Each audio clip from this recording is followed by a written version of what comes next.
So we're going to take a quick look at this cable that a brand sent me. I don't have anything to use it with right now, but I'm going to look at it, check it out, see what I think about it.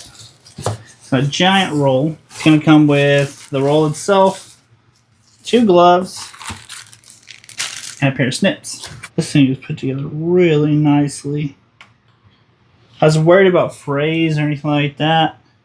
I do have some things that I'm going to do with it. I just don't have the hardware. What you're going to usually do with this is fold it on itself just like this. You have 2 clamps, or just one sometimes, but I usually do 2 clamps.